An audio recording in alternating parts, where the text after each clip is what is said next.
Depuis l'aube de l'humanité, le cosmos n'a de cesse d'émerveiller quiconque levant les yeux au ciel. Les nuits étoilées émoustillent, subjuguent, transportent et fascinent les amoureux des astres, les amoureux tout court.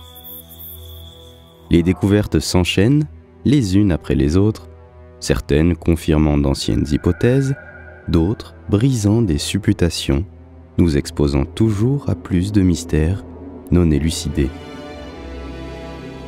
Si nous avons commencé à percer le fonctionnement de notre galaxie, la Voie lactée, nous savons par ailleurs qu'elle n'occupe qu'une partie insignifiante de l'espace qui nous entoure. L'univers est si vaste que l'observation de son horizon demeure encore inaccessible à nos instruments les plus perfectionnés. Néanmoins, nous t'offrons la possibilité de découvrir au-delà de notre système solaire une galaxie voisine tout aussi merveilleuse et spectaculaire. Chers voyageurs, bien le bonjour. Aujourd'hui, nous partons explorer l'une des plus belles galaxies spirales connues à ce jour, la galaxie d'Andromède. Mais avant de partir pour une nouvelle aventure, pense à liker la vidéo et à t'abonner à la chaîne pour ne rien manquer. Merci à tous et bon voyage.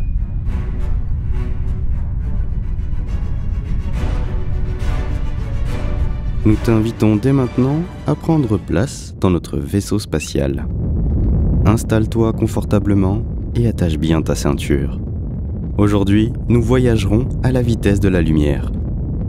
Le décollage effectué sans secousse te propulse en moins de temps qu'il n'en faut pour le dire, au-delà de notre atmosphère. La noirceur scintillante de l'espace s'ouvre à toi. Te voici en immersion complète dans cet univers cosmique aux apparences calmes et silencieuses. Prenons la direction de la galaxie d'Andromède, éloignée d'environ 2,55 millions d'années-lumière de notre Soleil.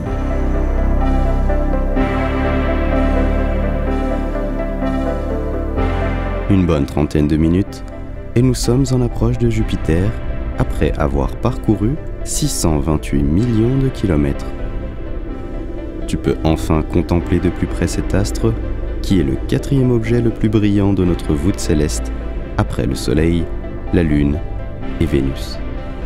Admire les anneaux qui ornent Jupiter. Régale-toi des couleurs ocre de cette planète, dont la taille est d'approximativement 11 fois celle de la Terre. Peut-être auras-tu la chance d'assister à l'une de ces splendides aurores boréales, ou encore d'être surpris par un gigantesque éclair dû à un orage, comme elle en connaît sans cesse.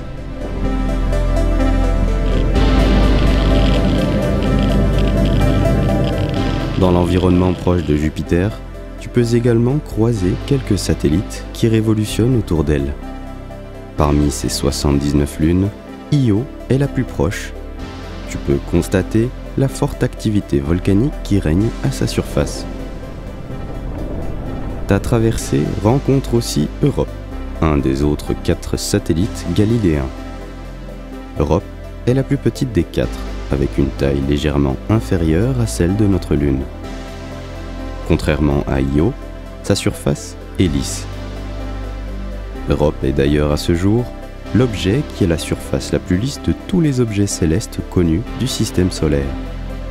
Ceci est dû à son jeune âge, ainsi qu'à la composition de sa surface, qui n'est autre qu'une épaisse couche de glace reposant sur un océan d'eau.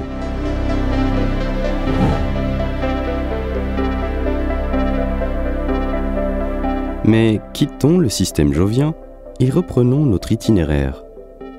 Celui-ci nous amène à proximité de la seconde planète gazeuse géante de notre système solaire, Saturne. Il n'est pas nécessaire de te le préciser, tu l'as reconnu grâce à ses célèbres anneaux lumineux qui lui donnent le surnom de « joyau du système solaire ». D'ailleurs, ceux-ci sont plus nombreux qu'on ne le pensait.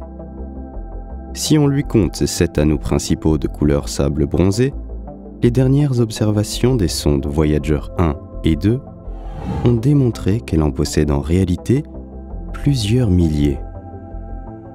Les anneaux A et B, qui ont été découverts en premier, sont les plus denses de tous. Pourtant, Malgré une quantité importante de particules d'eau glacée, de roches et de poussière, ceux-ci ne mesurent respectivement pas plus de 300 mètres d'épaisseur, voire 3 à 4 mètres seulement. Malgré leur gigantesque étendue qui va au-delà de 282 000 km de la planète, certains d'entre eux peuvent ainsi devenir quasiment invisibles si on les observe depuis leur tranche. D'ailleurs, plus on se rapproche de Saturne, et plus on s'aperçoit de la complexité de ces anneaux. Séparés les uns des autres par des divisions relativement imposantes, voire divisés en une myriade d'anneaux par des lacunes plus ou moins considérables, ces anneaux ne cessent de rayonner au sein de notre prodigieuse Voie lactée. Mais laissons derrière nous cette splendeur de notre galaxie. Notre voyage ne fait que commencer. Une autre planète géante t'attend afin de te livrer ses secrets. Parcourons 1442 millions de kilomètres au-delà de Saturne et rejoignons la mystérieuse planète Uranus. Tu as 80 minutes de voyage à la vitesse de la lumière, durant lesquelles nous t'invitons à observer l'immensité sans limite qui s'ouvre à toi. Observe, dans cet environnement obscur, se dessiner à l'horizon une forme planétaire. D'une douce couleur bleutée et uniforme, Uranus t'accueille avec grâce. Voici, aux confins du système solaire, la première géante de glace. 15 lunes sont en orbite, mais la plus grande ne mesure que 150 km de diamètre. Uranus, quant à elle, mesure 50 000 km de diamètre et possède 9 anneaux qui, contrairement à ceux de Saturne, sont plus récents que la planète qui les retient.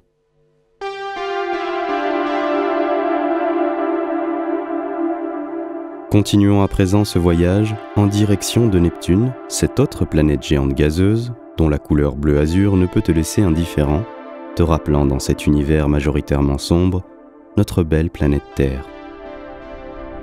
Neptune, qui d'ailleurs détient son nom du dieu romain de l'océan, est distante de sa jumelle de 1628 millions de kilomètres.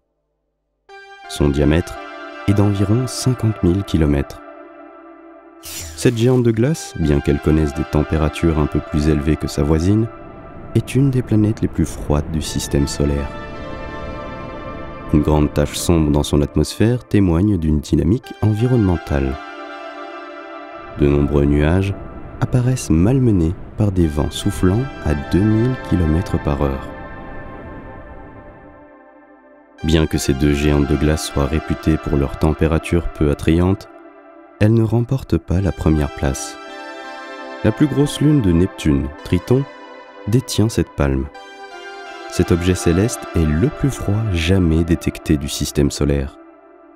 Son relief rugueux et glacé, ainsi que son imposant noyau troublent les chercheurs, d'autant qu'une certaine activité est visible à sa surface. Et si sous ce manteau de glace, constamment perforé de fumerolles, existait une importante étendue d'eau liquide? Voici encore un mystère à élucider qui pourrait aider les scientifiques dans leur compréhension sur la présence d'eau dans le système solaire de manière plus générale.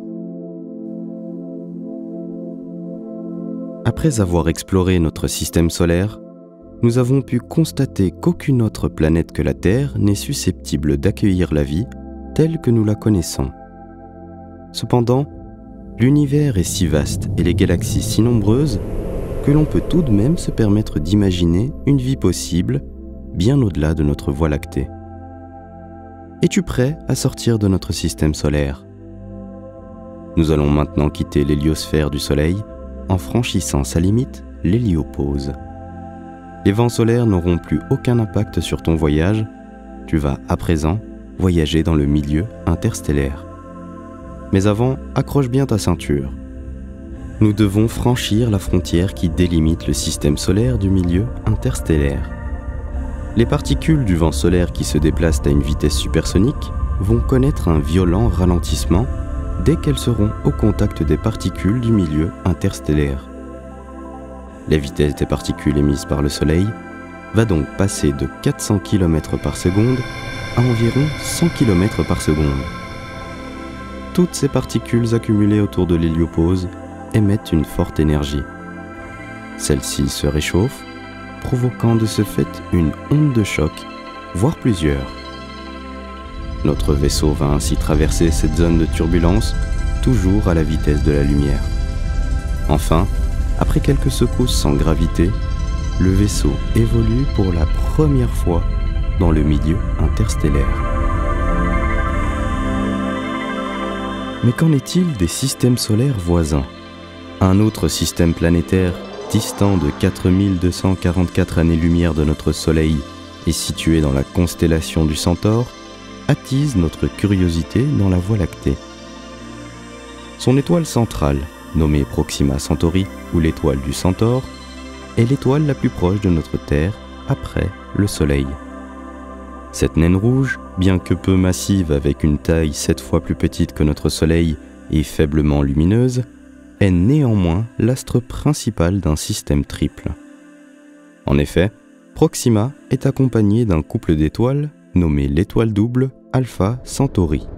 Ces deux autres naines rouges, Alpha Centauri A et Alpha Centauri B, plus grandes que Proxima, sont contrairement à cette dernière bien visibles dans notre ciel austral. D'ailleurs, l'étoile double Alpha Centauri est la 4e étoile la plus brillante de notre ciel terrestre.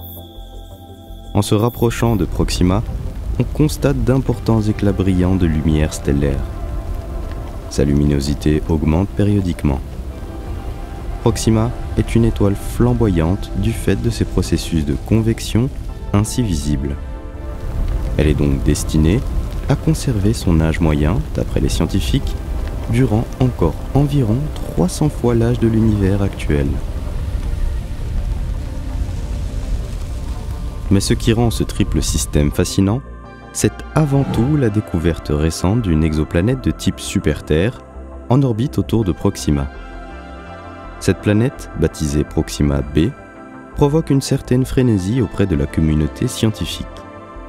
En effet, son orbite, située dans la zone dite habitable de Proxima, lui offre le statut de candidate pour espérer y trouver potentiellement une vie extraterrestre. Mais encore faut-il que de l'eau soit présente sur cette planète et puisse s'accumuler à sa surface. De plus, son atmosphère, indispensable pour toute vie, doit résister à son orbite. Proxima b, dont la taille est estimée à 1,08 fois celle de la Terre, réalise son trajet orbital en seulement 11,2 jours. Elle connaît de ce fait un important échappement atmosphérique. Toutefois, pourquoi ne pas imaginer que ce processus soit contrebalancé, par exemple, par une activité volcanique suffisante? Quittons à présent ce système stellaire. Je te propose de parcourir plus de 4 années-lumière supplémentaires. Tu as tout le loisir de profiter du spectacle interstellaire. Les constellations se succèdent les unes après les autres, s'entremêlant parfois. Certaines, plus étincelantes que d'autres, accrochent ton regard. D'autres se fondent dans d'imposantes nébuleuses, t'offrant un magnifique spectacle. Au loin, tu peux apercevoir une étoile que tu connais bien. Malgré une distance totalisant 8,6 années-lumière depuis notre Terre, celle-ci reste l'étoile la plus brillante de notre ciel. Rejoignons la constellation du Grand Chien et découvrons Sirius, l'étoile blanche la plus brillante après notre Soleil. Elle correspond au 5e système stellaire le plus proche du Soleil. Cette lumineuse étoile est donc 20 fois plus brillante que notre Soleil. Mais Sirius n'est pas seule. Elle évolue en compagnie de Sirius B, une naine blanche dont la taille est proche de celle de la Terre. Sa luminosité étant 10 000 fois plus faible que celle de l'étoile primaire Sirius B, elle est donc restée dans l'anonymat relativement longtemps, sa découverte datant seulement du 19e siècle. Poursuivons notre avancée, toujours au sein de notre Voie lactée, elle-même appartenant au groupe local qui regroupe à lui seul plus de 60 galaxies. Durant ce laps de temps, profites-en pour te délecter en observant avec émerveillement, entre les étoiles, quelques nuages moléculaires ou autres nébuleuses. Leurs couleurs, toutes plus surprenantes et attirantes les unes que les autres, ne peuvent que t'envoûter. Nous traversons des zones plus chaudes que d'autres, dans lequel l'hydrogène est ionisé. Ces zones dépassent le million de degrés Celsius, d'autres zones plus froides et plus denses, en poussière ou en molécules, se rapprochent du zéro absolu avec des températures comprises entre moins 260 et moins 265 degrés Celsius. Ces zones froides, denses en grains de poussière et en gaz qui se rassemblent en nuages interstellaires, sont, contrairement aux zones plus chaudes, immensément grandes. Avec un peu de chance, tu pourras observer une nébuleuse planétaire. Mais ne te méprends pas, cela n'a rien à voir avec une planète. Il s'agit d'une coquille de gaz en expansion éjectée de son étoile en fin de vie, une géante rouge qui devient naine blanche. Cette phase très spectaculaire est féerique et colorée.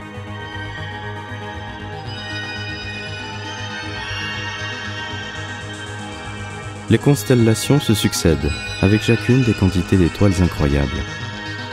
Après avoir traversé certaines d'entre elles comme la constellation de la Licorne, celle des Gémeaux ou encore de la Girafe, dirigeons-nous directement dans la constellation d'Andromède, située au sud de la constellation de Cassiopée et à l'est de la constellation de Persée.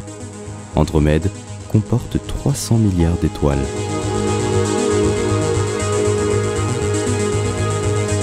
Cette constellation de l'hémisphère nord, qui est en forme de A, est l'une des 48 constellations identifiées par Ptolémée, astronome, astrologue, mathématicien et géographe grec, qui a vécu en Égypte à Alexandrie sous l'Empire romain durant le IIe siècle. Son œuvre est la continuation d'une longue évolution de la science antique fondée sur l'observation des astres, les nombres, le calcul et la mesure. Il est l'auteur de plusieurs traités scientifiques, dont l'un d'eux connu sous le nom d'Almageste, qui signifie « la grande composition ». Il s'agit d'un traité d'astronomie qui rassemble la somme des connaissances les plus avancées de l'Antiquité en mathématiques et en astronomie. D'ailleurs, ce traité n'a connu que quelques corrections mineures au cours des 13 siècles suivants. Dans la mythologie grecque, Andromède est la fille de Céphée et de Cassiopée, couple royal d'Éthiopie. La légende raconte que la reine Cassiopée aurait provoqué la colère du dieu Poséidon, dieu de la mer, en ayant affirmé qu'elle et ou sa fille étaient plus belles que les Néréides, c'est-à-dire les divinités marines. Comme punition, Poséidon créa un monstre marin qui saccagea le pays. Un oracle révéla que seul le sacrifice d'Andromède, fille du couple royal, mettrait fin à ce fléau. C'est ainsi qu'Andromède se retrouva nue et ligotée à un rocher afin d'être dévorée par le monstre. Toutefois, elle fut sauvée par Persée qui, après avoir terrassé le monstre marin, se maria avec elle. D'ailleurs, en anglais, Andromède est nommée la femme enchaînée. Les représentations de la constellation d'Andromède dans les manuscrits exposent systématiquement cette jeune femme quasiment dévêtue et les mains liées. Mais revenons à nos étoiles. Dans la constellation d'Andromède, 3 d'entre elles se distinguent par leur luminosité. Ainsi, les étoiles principales d'Andromède qui apparaissent dès la tombée de la nuit sont Alphératz pour la tête, Mirache pour la hanche et Almach pour le pied, encore appelées Gamma Andromedae. Ces 3 étoiles sont situées sur la grande diagonale d'Andromède, qui appartient elle-même à un immense alignement qui fait le tour du globe. D'ailleurs, cet alignement est un axe majeur de repérage de la voûte céleste. Plus la nuit s'intensifie, et plus les autres étoiles apparaissent. Alphératz est la plus brillante de toutes. Très chaude et brillant 110 fois plus que le Soleil, elle est de couleur bleu-blanc. Par ailleurs, elle a un compagnon, faisant d'elle une étoile double, lui octroyant le titre d'étoile multiple. Mirache, quant à elle, est une géante rouge 30 fois plus grande que le Soleil. Almach, qui est également une étoile multiple, présente de belles couleurs contrastées, orange et bleu.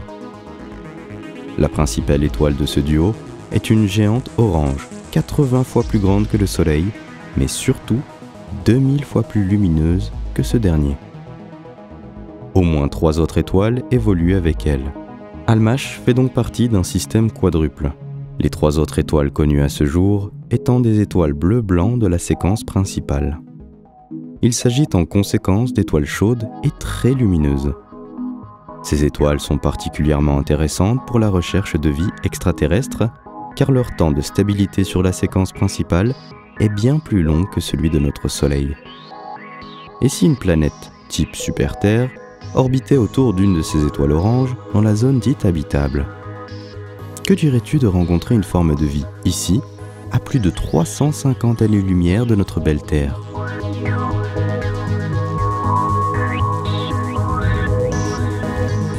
Toujours au sein de la constellation d'Andromède, une naine rouge sombre retient notre regard. Il s'agit de Ross 248, la 9e étoile connue à ce jour en partant de notre Soleil et distante de plus de 10 années-lumière de notre planète Terre. La couleur rouge de Ross 248 nous informe que sa température est de plus de 3226 degrés Celsius.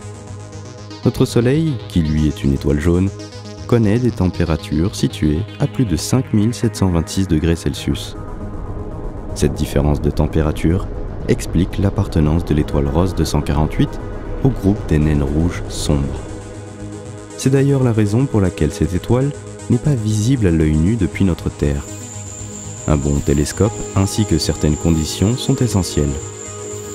Cependant, tu as aujourd'hui l'opportunité d'observer de très près cette étoile de la série principale. Cette appellation précise que Ross 248 est toujours en phase de fusion nucléaire, l'hydrogène y est transformé en hélium. Cette phase couvrira la majeure partie de la durée de vie totale de l'étoile avant qu'elle ne devienne, comme dans la plupart des cas, une naine blanche. Mais regarde avec attention. Tu peux voir que son intensité fluctue occasionnellement. Cette variabilité de luminosité est expliquée par les éruptions que subit cette étoile. Imprévisibles et de durée variable, ces dernières peuvent être spectaculaires, extraordinaires.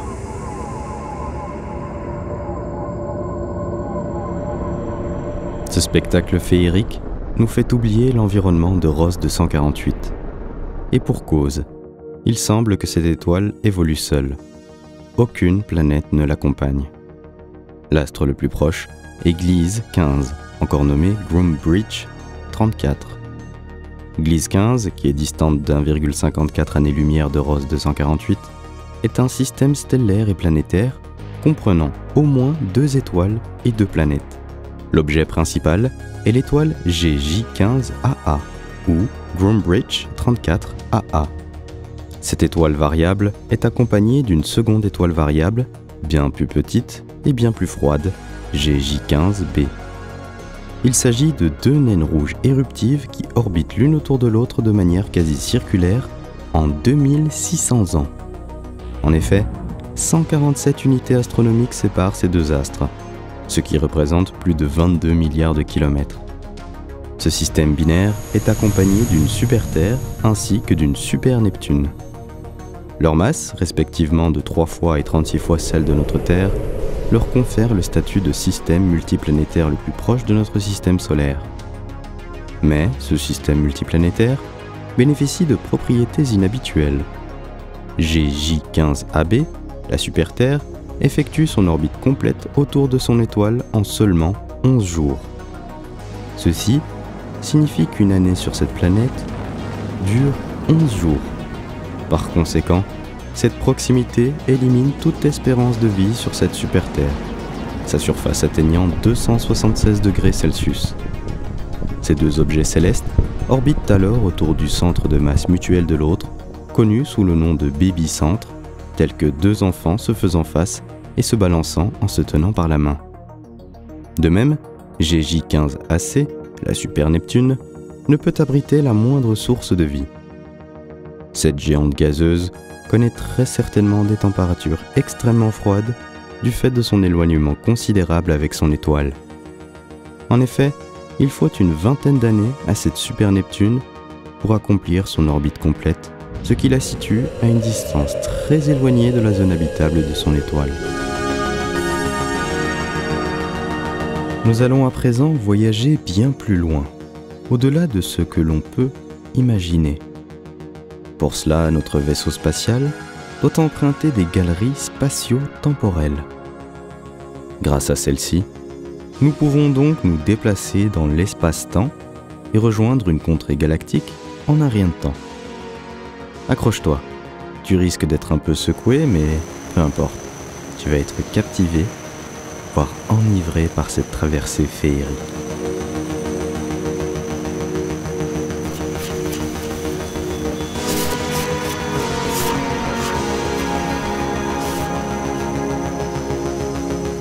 Nous voici pratiquement arrivés à notre destination tant attendue, la galaxie d'Andromède. Regarde droit devant toi.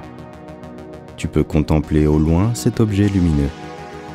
Contemple cette magnifique spirale se dessiner devant toi, avec son centre éblouissant et sa gigantesque périphérie scintillante de mille feux bleutés. Regarde tout autour d'elle. 2 autres galaxies accompagnent Andromède. Certes, elles sont de petite taille. Cependant, malgré leur présence discrète, ces 2 galaxies satellites apparaissent dans les proches environs d'Andromède, la gratifiant d'une dimension encore plus spectaculaire. D'ailleurs, les limites de la galaxie ne sont pas évidentes. Elle semble être entourée d'un halo gigantesque au sein duquel on peut voir des particules de gaz ainsi qu'une myriade d'étoiles qui semblent s'agiter.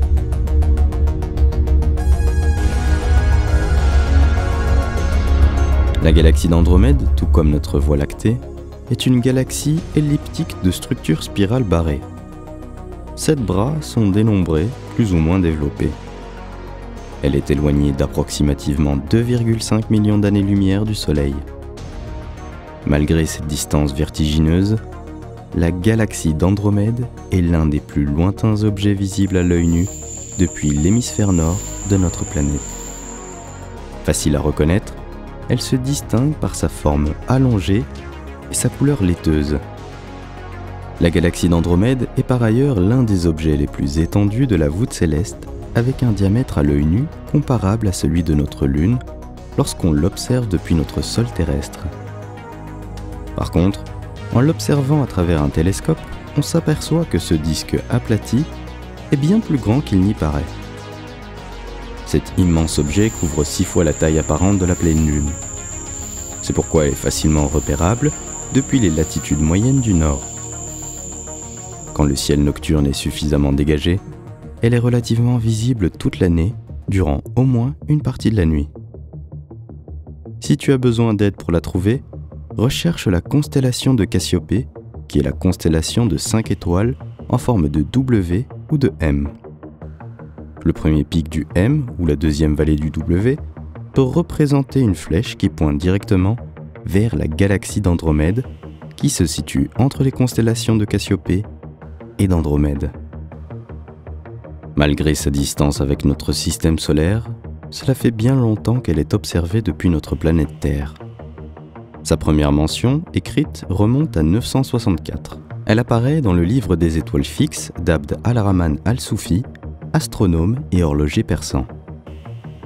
Appelée Grande Nébuleuse d'Andromède, elle est photographiée pour la première fois en 1887 par l'astronome anglais Isaac Roberts.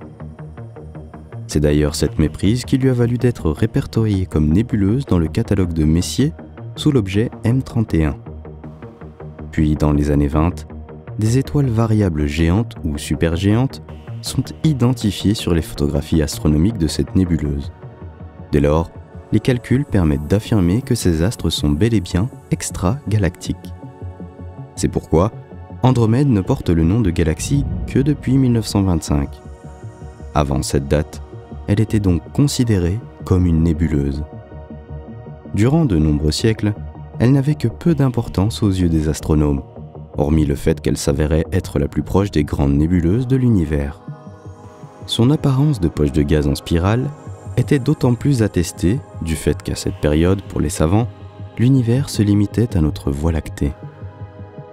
Dès lors, les nébuleuses spirales telles que la nébuleuse d'Andromède ont été reconnues comme des galaxies indépendantes et notre Voie lactée est devenue une galaxie parmi d'autres, dans un univers sans horizon visible.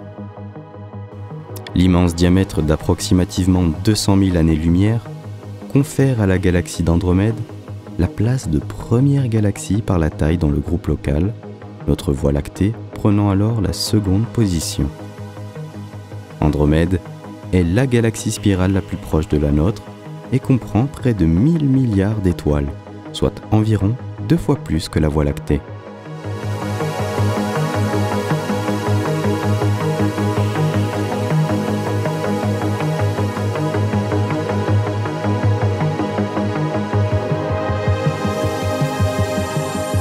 Cependant, sa masse totale est estimée autour de 1230 milliards de masses solaires contre 1900 masses solaires pour notre galaxie. Si ces deux galaxies ont sensiblement des masses de même grandeur, la densité d'étoiles, en revanche, au sein de la galaxie d'Andromède, est supérieure.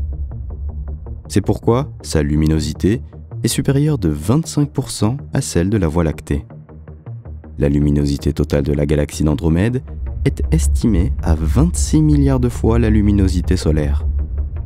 Toutefois, la Voie lactée connaît une quantité de formation stellaire de 3 à 5 fois plus importante que la galaxie d'Andromède. Cette dernière semble avoir atteint un certain état de repos. Mais si ce repos est en lien avec sa production d'étoiles, la galaxie, quant à elle, est bien en mouvement. En partant du centre galactique, la vitesse des étoiles augmente jusqu'à 225 km par seconde avant de diminuer à 50 km par seconde à 7000 années-lumière, puis réaugmente à 250 km par seconde à 33 000 années-lumière avant de redescendre à 200 km par seconde à 80 000 années-lumière. On peut alors en déduire que la masse totale de la galaxie d'Andromède s'amplifie linéairement jusqu'à 45 000 années-lumière du centre, puis plus lentement au-delà de ces distances. La masse du noyau est alors estimée à 6 milliards de masses solaires. À présent, examinons de plus près cette immense île étoilée, noyée dans le cosmos intersidéral. Commençons par étudier sa structure en commençant par son centre, la partie la plus brillante de la galaxie, son bulbe. Celui-ci renferme un amas stellaire très compact et très actif. Mais depuis quelques décennies, grâce au télescope spatial Hubble, on sait que ce bulbe est structuré en 2 composantes distinctes, distantes l'une de l'autre d'à peine 5 années-lumière. La première, P1, est la plus brillante. Il s'agit d'un très vaste et dense amas de vieilles étoiles rouges. La seconde, P2, dont la luminosité est bien moins importante, abrite un trou noir supermassif dont la masse est estimée à environ 140 millions de masses solaires, soit 40 fois la masse estimée du trou noir de la Voie lactée, Sagittarius A. Cependant, ce bulbe n'a pas dit son dernier mot. En effet, il semble bien plus complexe qu'il n'y paraît. Le télescope Hubble a également mis en évidence de nouvelles images montrant une mystérieuse couleur bleue entourant ce gigantesque trou noir supermassif au cœur d'Andromède. En réalité, cette couleur bleutée a révélé un anneau d'étoiles bleues, chaude et relativement jeune de 200 millions d'années, situé au cœur de l'anneau elliptique des vieilles étoiles rouges, tourbillonnant autour du trou noir supermassif, indiquant de ce fait la position exacte de ce dernier. Cet anneau récemment découvert est constitué de plus de 400 étoiles, étroitement serrées dans un disque mesurant seulement 1 année-lumière. Ces étoiles, sous l'emprise gravitationnelle d'un trou noir, voyagent très rapidement à la vitesse de 1000 km par seconde. La galaxie d'Andromède possède donc un noyau double au sein d'un bulbe gigantesque. Ce double amas d'étoiles atteint quasiment 20 années-lumière de diamètre en totalité. Son aspect en forme de boîte semble confirmer que la galaxie d'Andromède, tout comme notre Voie lactée, est une galaxie spirale barrée. D'ailleurs, la barre est visible dans le sens de la plus grande longueur de cette supposée nébuleuse. Comme pour toutes les galaxies, le bulbe reste la partie la plus visible. Mais plus nous approchons de cette lumineuse structure, et plus nous distinguons aisément son étendue. En effet, le bulbe est entouré d'un fin mais gigantesque disque dont la structure, qui paraît spirale, nous rappelle beaucoup celle de notre Voie lactée. Les bras spiraux d'Andromède s'enroulent étroitement les uns autour des autres, mais 2 grands bras se distinguent particulièrement séparés d'un minimum de 13 000 années-lumière. Si les bras spiraux d'Andromède paraissent très rapprochés entre eux, ils restent cependant plus espacés que ceux de notre galaxie. Mais observons cette région à l'aide d'infrarouges. Tu seras surpris de découvrir une multitude d'anneaux concentriques, dont l'un, situé à 33 000 années-lumière du centre galactique, renferme à lui seul la majeure partie de la poussière et une grande partie du gaz de toute la galaxie. Si cette observation est uniquement visible à l'aide d'infrarouges, c'est parce que les composantes de cet anneau sont constituées de poussière froide dont la température est inférieure à moins 258 degrés Celsius. Tu peux également t'apercevoir que le disque d'Andromède n'est pas si plan qu'il n'en a l'air au premier regard. En effet, il subit une torsion qui semble être en lien avec des objets célestes voisins. Au-delà du disque de la galaxie d'Andromède, au-delà de ses 220 000 années-lumière de diamètre visible, un immense halo de gaz ionisé encercle la galaxie. Ce halo est si gigantesque qu'il rencontre celui de notre Voie lactée. Il s'étend entre 1,3 à 2 millions d'années-lumière dans certaines directions. Il s'agit là d'un réservoir de gaz qui contient suffisamment de carburant pour permettre de futures formations d'étoiles dans la galaxie. D'ailleurs, nombreux sont les amas globulaires déjà existants.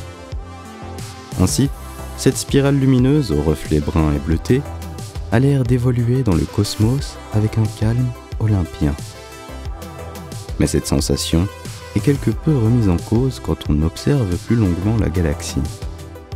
En visualisant de plus près cette immensité lumineuse, on constate qu'un certain nombre d'étoiles, d'un type assez rare, sont en cours d'évolution. Environ 8000 astres, de vieilles étoiles qui ont terminé leur phase de géante rouge, ont expulsé leur enveloppe gazeuse. En fait, ces astres peu lumineux subissent une phase d'instabilité.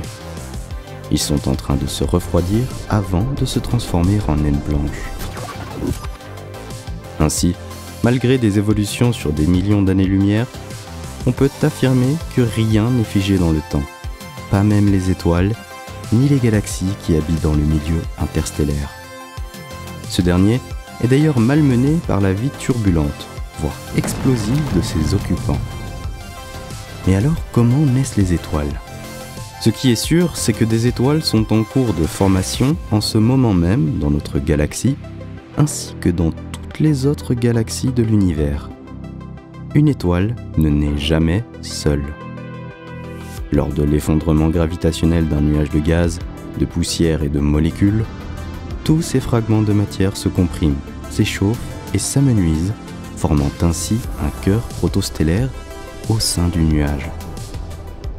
C'est ce que les astronomes appellent une pouponnière d'étoiles.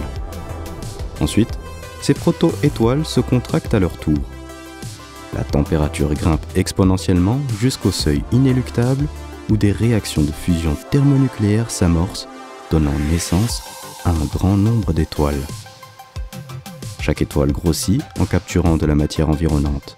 Elles créent chacune également leur propre disque d'accrétion dans lesquels les agrégats de poussière, puis les planètes, vont s'y constituer, chaque étoile donnant alors naissance à un système solaire distinct.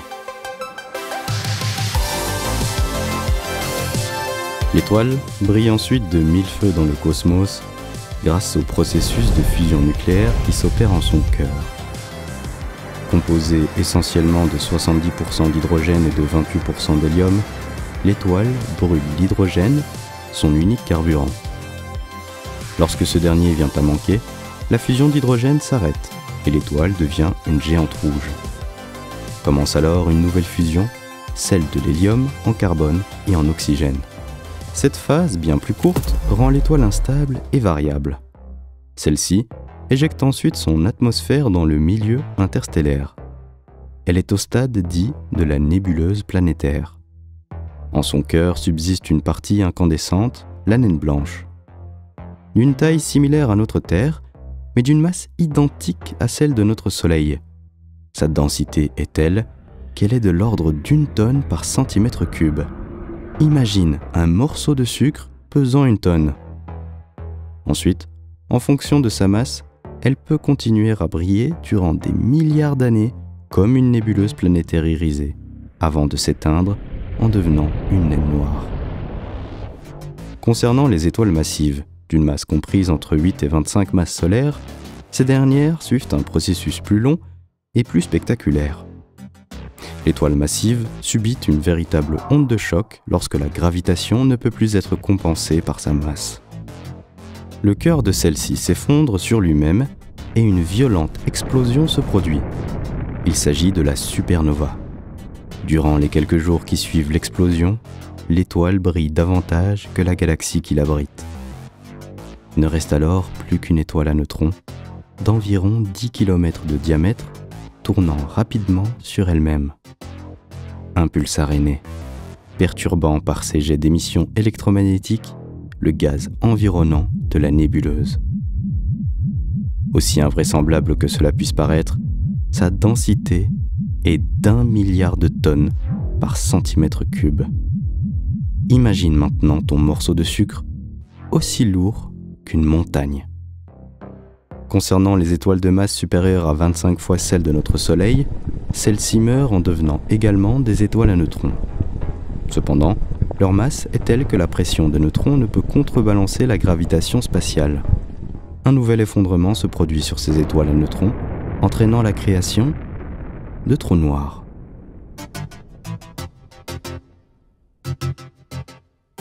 Il est certain que la galaxie d'Andromède contient des millions, voire des milliards de planètes qui orbitent autour de ces nombreuses étoiles. Cependant, la technologie actuelle, bien que déjà très avancée, ne permet pas d'observer des astres non lumineux distants de plus de 2,5 millions d'années-lumière de notre système solaire. Mais les astronomes rivalisent d'ingéniosité et ne cessent d'observer notre voisine galactique. Un objet semble avoir été repéré lors d'un événement de micro-lentilles en 1999. Et s'il s'agissait effectivement d'une planète ? Cette confirmation ferait la une des revues scientifiques au niveau mondial. En effet, ce serait la première planète extragalactique découverte officiellement. Toutes les planètes répertoriées à ce jour faisant partie de notre Voie lactée. Cette hypothétique planète, distante de 2 185 247 années-lumière de notre galaxie, a été baptisée PA99N2. Sa masse est estimée à 6,35 masses de Jupiter, soit plus de 2015,5 fois la masse terrestre. Imagine que cette planète orbite dans une zone habitable. Penses-tu qu'une forme de vie puisse y être découverte ? C'est d'ailleurs une question essentielle qui motive toujours autant les scientifiques. Tu l'auras compris, les objets de la galaxie d'Andromède qui n'émettent pas de luminosité sont très difficilement repérables. C'est même à l'heure actuelle quasiment impossible. Cependant, si les planètes restent dans l'ombre pour l'instant, d'autres objets célestes, tous plus extraordinaires les uns que les autres, nous permettent d'admirer avec toujours autant d'émerveillement la galaxie d'Andromède. Un événement majeur a d'ailleurs pu être observé en 1885. C'est exactement le 17 août 1885 qu'une supernova a été observée pour la première fois à l'observatoire de Rouen par Ludovic Gully. Il s'agit de la première supernova observée depuis l'invention du télescope en 1609. Cette explosion a été d'une telle intensité, dépassant la magnitude de 6, qu'elle a été visible à l'œil nu entre le 17 et le 20 août 1885. Cette supernova est d'autant plus historique qu'elle est encore à ce jour la seule à avoir été observée dans la galaxie d'Andromède. Ainsi, plusieurs autres astronomes ont eu la chance d'observer ce phénomène extraordinaire, mais seul Ernst Hartwig, de l'observatoire de Dorpat en Estonie, a eu conscience de l'importance éventuelle de ce phénomène.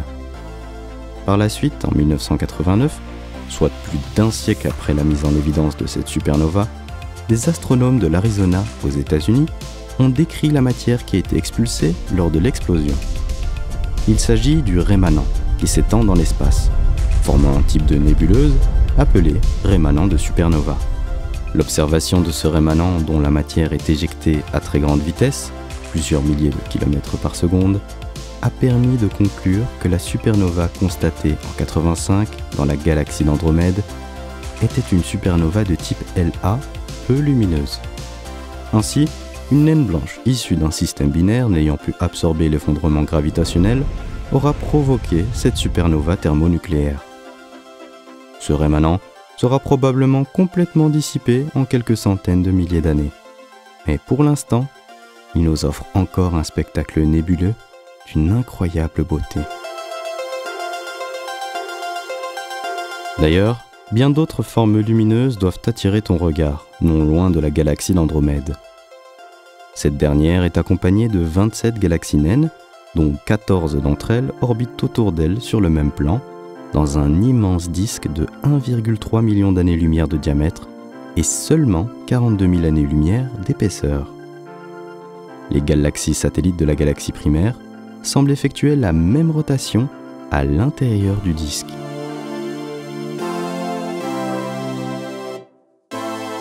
Parmi les étoiles qui composent le halo d'Andromède, riche en métal, nombreuses sont celles d'un âge intermédiaire, laissant supposer qu'une seule fusion dominante avec une grande galaxie a eu lieu.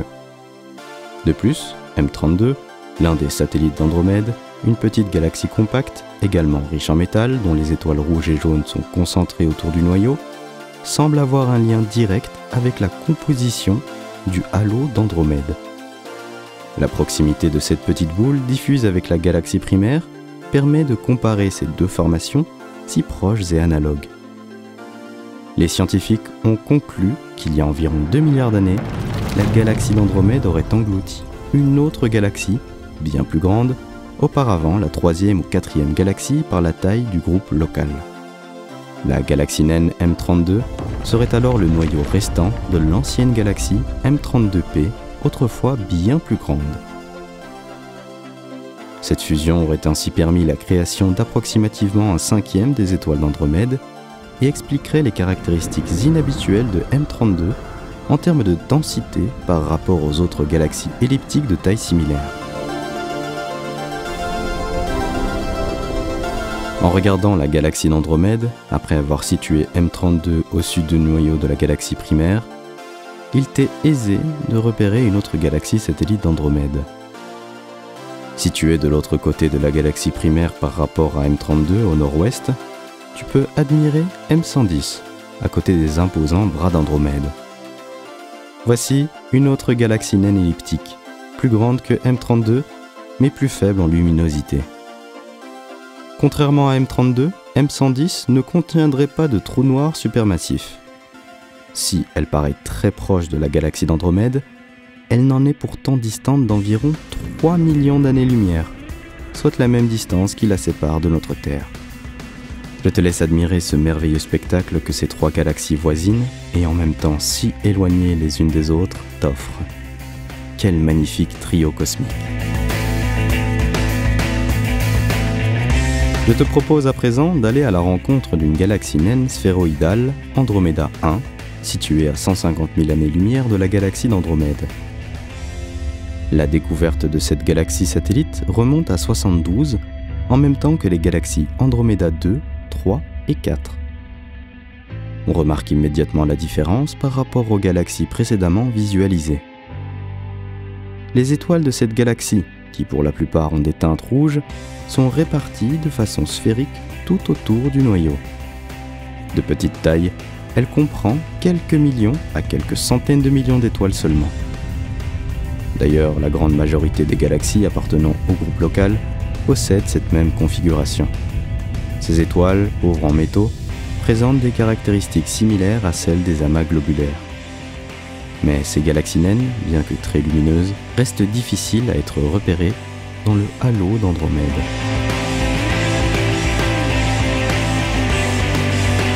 Une autre galaxie satellite de la galaxie d'Andromède peut également attirer ton attention.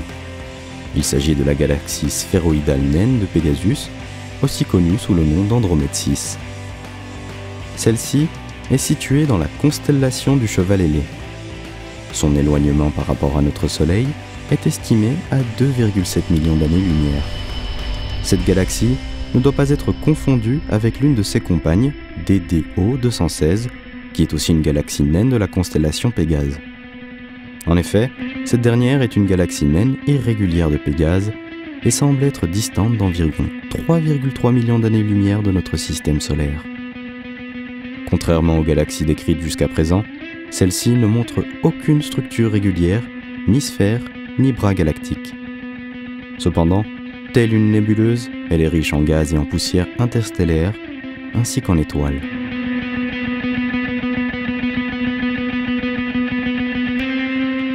Nous allons maintenant nous intéresser à un duo. Éloignons-nous un peu et rejoignons Cadwell 18 ou NGC 185, ainsi que Cadwell 17 ou NGC 147, qui évoluent dans la région sud de la constellation de Cassiopée. Il s'agit de deux galaxies naines sphéroïdales, liées gravitationnellement l'une à l'autre. Ainsi, tu peux contempler ce système binaire évoluer en couple avec un mouvement immuable dans le halo de la galaxie d'Andromède à une distance de 300 000 années-lumière de cette dernière. Cadwell 18 a en revanche une petite particularité. Elle se distingue de sa partenaire par le rayonnement intense sur une partie du spectre électromagnétique qu'elle émet en son centre grâce à son noyau galactique très actif. Cette particularité permet une meilleure observation de sa structure. D'ailleurs, son diamètre est estimé à 10 millions d'années-lumière. Elle est alors étiquetée par certains membres de la communauté astronomique comme étant une galaxie de Seyfert de type 2. Ces galaxies sont caractérisées par leur noyau extrêmement brillant et compact, ainsi que par leur structure spirale. Le noyau d'une galaxie de Seyfert représente l'une des plus grandes sources de rayonnement électromagnétique connues dans l'univers, probablement liée au trou noir supermassif en son centre.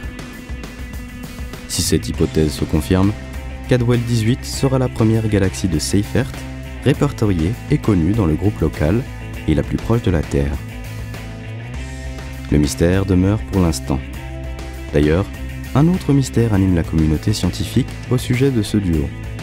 Une troisième galaxie naine découverte récemment, Cassiopeia 2, semble aussi faire partie du système binaire Cadwell 18 et Cadwell 17. De ce fait, il s'agit peut-être d'un groupe lié gravitationnellement au sein de la surprenante population de petites galaxies qui orbitent autour d'Andromède.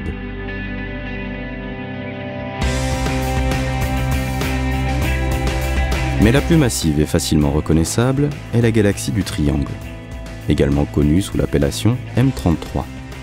Il s'agit pareillement d'une galaxie spirale, issue du groupe local, troisième par sa taille.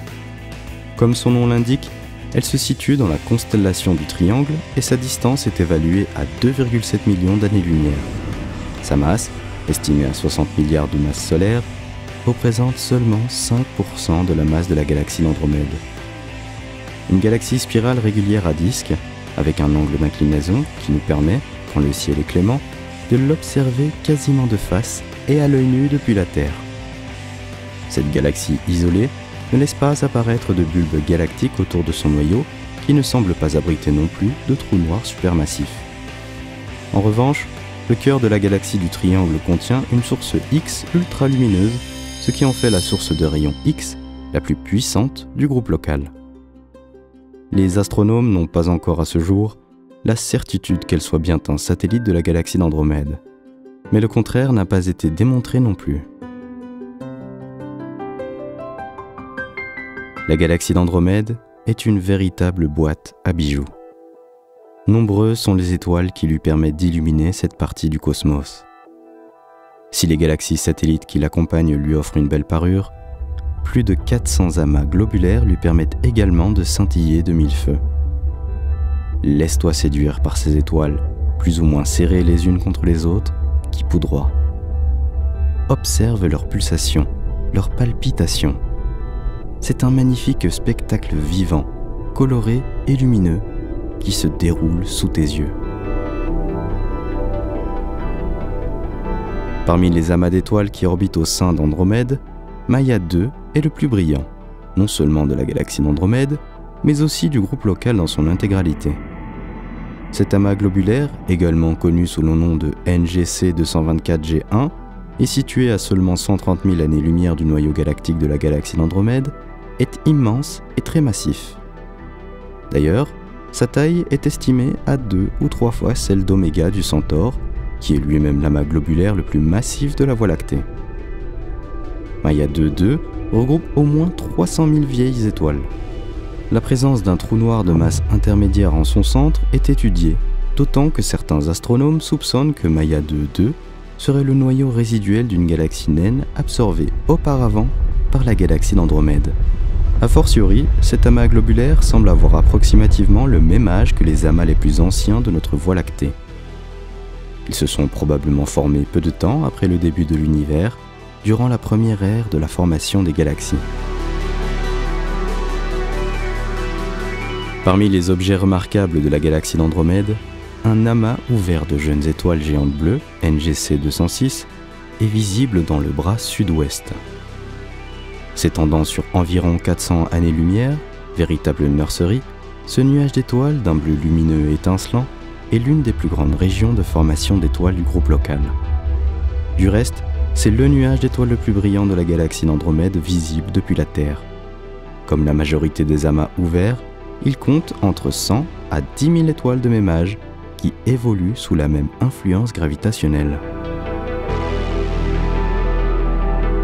Un autre amas de découverte encore plus récente fait débat.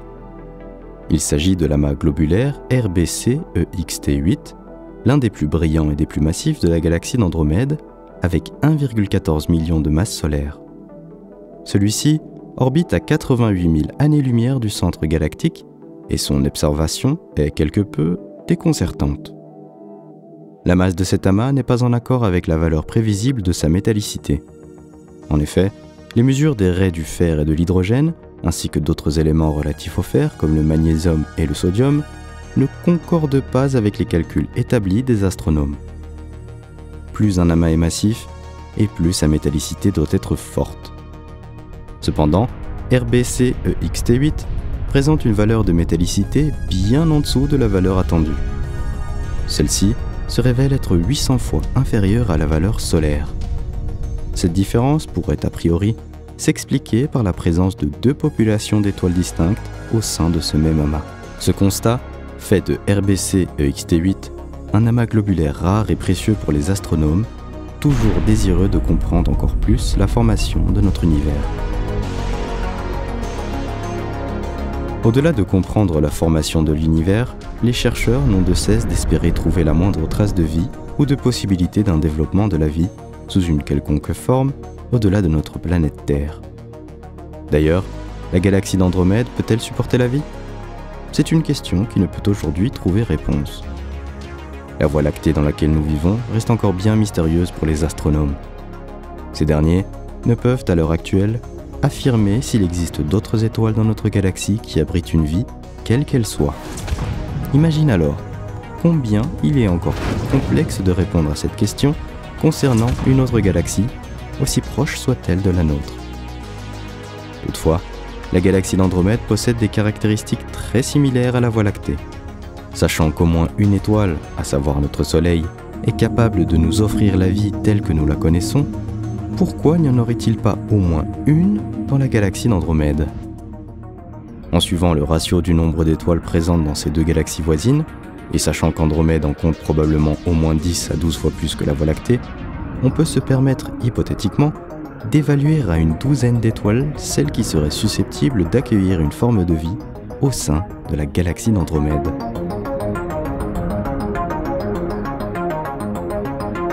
Enfin, une surprise de taille t'attend. Comme tu l'as constaté lors de ce voyage intergalactique, bien que les astres semblent figés dans le cosmos, il n'en est rien. Tout est en mouvement, rotation, fusion, attraction, expulsion, explosion, affaissement, naissance, mort, collision. Des objets célestes se croisent, se frôlent, orbitent avec d'autres, menant une chorégraphie céleste à l'apparence sereine. Néanmoins, il arrive parfois qu'ils se rencontrent dans une violence inouïe. Bien que ces collisions ne soient pas si fréquentes au vu du nombre de ces objets disséminés dans l'immensité cosmique, elles peuvent avoir de lourdes conséquences et impacter considérablement leur environnement. Tu as pu observer le mouvement des planètes aux côtés de leurs étoiles respectives. Tu as également admiré la naissance, toujours aussi spectaculaire, de nouveaux astres au cœur des merveilleuses et très actives nébuleuses. Mais sais-tu que chaque galaxie suit également sa propre trajectoire ? Tu l'avais certainement compris lors de l'évocation de la galaxie d'Andromède, qui aurait probablement digéré en grande partie une ancienne galaxie voisine, M32P. Néanmoins, as-tu réalisé que si deux galaxies majeures pouvaient fusionner, cela pourrait affecter notre parcelle de l'univers ? D'ailleurs, c'est ce qui va se produire, inéluctablement. La galaxie d'Andromède et la Voie lactée sont distantes l'une de l'autre d'environ 2,5 millions d'années-lumière, pour l'instant. La gravité de ces deux plus grandes galaxies du groupe local provoque une attraction si puissante qu'elles se précipitent l'une vers l'autre à 402 000 km/h, soit 9,6 millions de kilomètres par jour. Mais comment les scientifiques peuvent-ils prédire avec assurance cette future collision ? C'est en fait grâce à leur compréhension mathématique des lois physiques qui régissent les mouvements des corps célestes. Les lois de la gravitation de Newton permettent aux astronomes d'analyser et donc d'anticiper les trajectoires des différents objets observés. De plus, la mission Gaïa de l'Agence spatiale européenne, dont le lancement date de 2013, a permis de recueillir un nombre considérable de données exploitables. Ces données synthétisées ont donné la possibilité de créer une carte tridimensionnelle extraordinairement précise de plus d'1 milliard d'étoiles appartenant à notre Voie lactée, mais également bien au-delà. Ainsi, ce vaste recensement a permis de cartographier leurs mouvements, leur luminosité, leur température et leur composition, permettant de pousser plus en avant les études qui permettront, dans un avenir plus ou moins proche, de répondre à de grandes questions en lien avec l'origine, la structure, voire l'évolution future de notre galaxie. Par ailleurs, le télescope spatial Hubble, grâce à une multitude de photos prises à des moments différents, a permis aux scientifiques de la NASA de mesurer la vitesse de déplacement des étoiles de la galaxie d'Andromède. La mise en évidence de leur déplacement a été possible grâce à leur superposition à des galaxies floues situées en arrière-plan lointain. De plus, l'immense halo de gaz qui entoure Andromède, également photographié, semble entrer en contact avec le halo de la Voie lactée. Si l'hypothèse que la distance entre ces deux galaxies se réduit est affirmée depuis un certain temps, en revanche, la collision entre elles n'a pas été si évidente à confirmer. Après tout, elles pourraient simplement se frôler, laissant simplement s'entremêler quelque peu leurs courants d'étoiles, qui formeraient alors des filaments. Mais la communauté scientifique a conclu que le mouvement propre de la galaxie d'Andromède est infime, ce qui signifie que sa future trajectoire est relativement facile à anticiper. De ce fait, les astronomes sont en mesure d'assurer que la galaxie d'Andromède entrera en collision frontale avec notre Voie lactée, donnant naissance à une unique et immense galaxie. D'ailleurs, ils ont même déjà baptisé cette future et gigantesque galaxie. Elle se nommera Milkomeda. Ce nom résulte de la contraction de Milky Way pour la Voie lactée et d'Andromeda pour Andromède.